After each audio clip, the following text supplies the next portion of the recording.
This is exercise 37. It deals with respiratory physiology.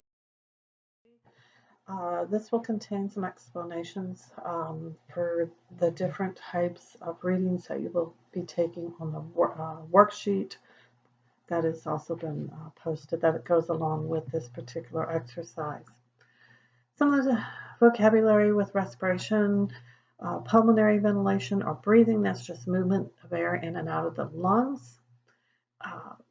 Internal respiration is the exchange of oxygen and carbon dioxide between the blood at the body cells. External respiration is the exchange of oxygen and carbon dioxide between the lungs and the blood.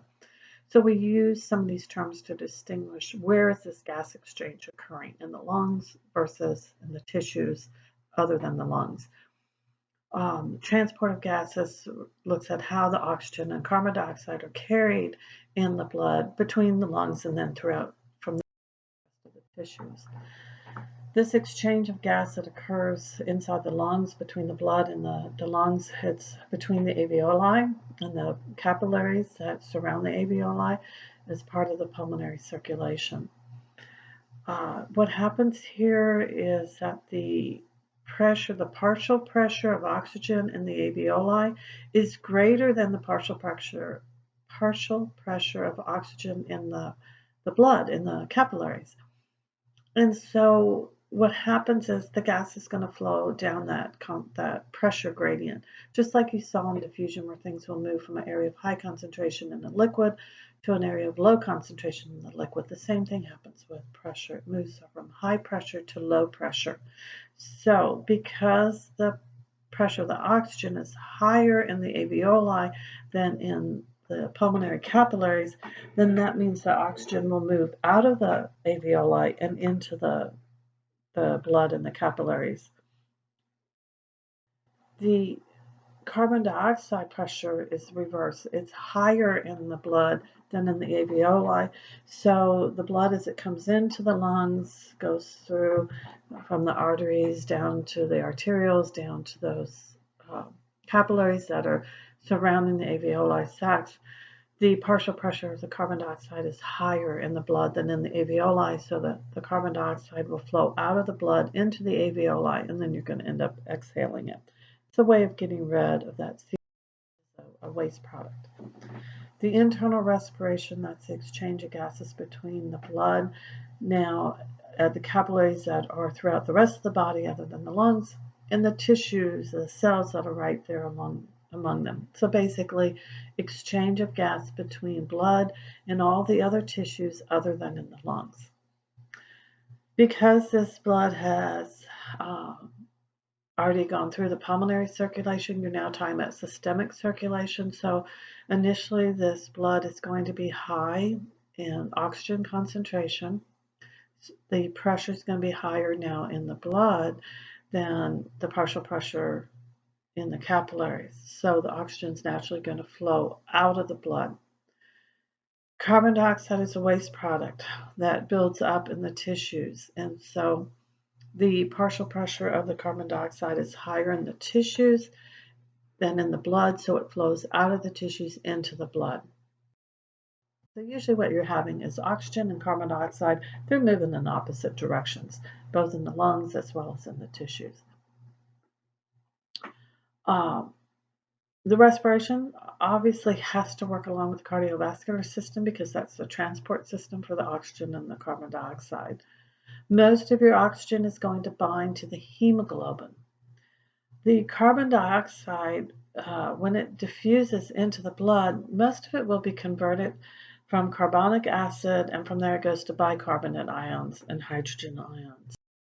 And that is how it will be transferred in the blood in the cardiovascular system. On here you can see there is the chemical equation right here showing the equation for the carbon dioxide, CO2, and how it's converted to carbonic acid and then bicarbonate ions. So during internal inspiration, during the reaction, the exchange that's occurring in the tissues, what happens is the reaction tends to go in the direction from left to right. The carbon dioxide comes in, forms the carbonic acid to the bicarbonate. During external respiration, that is the process that's occurring then in the lungs where the blood is coming, and this is the form that most of the CO2 is carried in, and so the reaction goes from right to left in the blood. During normal inspiration, inhaling, the diaphragm is going to be the main muscle. You're also going to have the external intercostal muscles that are involved with this normal inspiration or inhalation.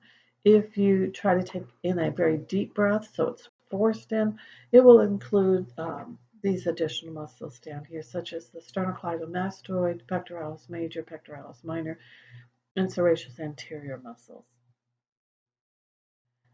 During normal expiration, when you're exhaling, the muscles are going to relax, the lungs will recoil.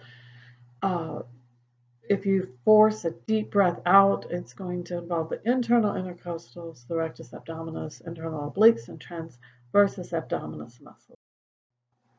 This just shows one example of spirometers for measuring how much you are able to inhale or exhale. There are several different versions of these. It allows you to take different volumes, ultimately determining what is the lung capacity, how much air can your lungs hold. And there's several different measurements here that it talks about things such as like tidal volume, TV. That would be the amount of air that you inhale just under regular, normal conditions. You haven't been exercising, you're not taking in a deep breath. There is a related lab demo that does show an example, a video of some, basically, recording volumes using a spirometer. You can see how it is done. The IRV, or inspiratory reserve volume, that's the amount of air that can be forcefully now inhaled after you take a normal breath. The expiratory reserve volume, or ERV, is the amount of air that you can forcibly exhale after normal breathing. Once again, the averages are given here. These numbers will vary depending on, obviously, the individual, whether a person is an athlete or not. Does the person have asthma or some other type of underlying problem? These volumes will change. The residual volume, that's the amount of air that's in the lungs after you have done a very forceful exhalation. Exhale all of the air in the lungs. There's always going to be some residual there. You can take some of these measurements and then, as you can see right here, and then calculate what is the total lung capacity. What's the maximum amount of air that can be in the lungs. You can also use this formula to calculate the vital capacity.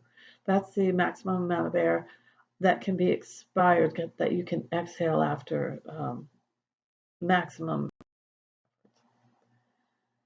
You can also measure things such as inspiratory capacity, functional residual capacity. Once again, which type of measurement you take will depend on the specific circumstances. What are you trying to find out? Depend on the condition of the patient. Are you just trying to determine what is the total lung capacity? Are you trying to figure out, are they inhaling and exhaling a proper amount? What's the volume? Does it fall within normal ranges or not? You can determine the amount of gas that's moving in and out in 1 minute time. Normally it's about 6 liters per minute. There are certain clinical conditions that obviously are going to affect the physiology of the respiratory system, such things as pulmonary fibrosis, where you have fibrous connective tissue that builds up. That's going to decrease some of these volumes of how much air you can breathe in and out. What can cause this? Well, several different things. Maybe you've been exposed to different irritants, such as asbestos. COPD, or chronic obstructive pulmonary disorder. Essentially what is happening is you don't have enough air flowing in quickly enough to meet the needs of the tissues. So you have this reduced amount of air, and you have to make adjustments for that. Asthma. another respiratory disorder, where what often happens is the airways, there may be a stimulus that causes the airways to constrict. And so you're not able, once again, to get as much air movement as what you were used to. In hypoventilation, what happens here is you're not breathing sufficiently. The carbon dioxide levels are going to rise. When carbon dioxide levels start to rise, the pH in the blood tends to fall. What happens is you're breathing either too slowly or not deep enough, and there are going to be centers, control mechanisms in the brain and the respiratory control centers that respond to that by trying to increase the breathing rate for that. Just so you are aware, the rate of breathing, one of the things that controls the rate is what is the level of CO2 in the blood. A lot of people think it's the oxygen, but in reality, the major stimulus is as the concentration of carbon dioxide or CO2 increases, that is what is going, as that increases, that's going to be the main trigger to tell you to basically breathe or increase the breathing rate. Hyperventilation is where basically you're eliminating the carbon dioxide faster than it needs to. And so the carbon dioxide levels are going to be decreasing, and what would happen is the respiratory control center, because it's monitoring the CO2, high levels trigger it to increase your breathing. Because you're hyperventilating, you're removing the carbon dioxide faster, so the levels are decreasing. So the typical thing is that the breathing centers will decrease the breathing rate.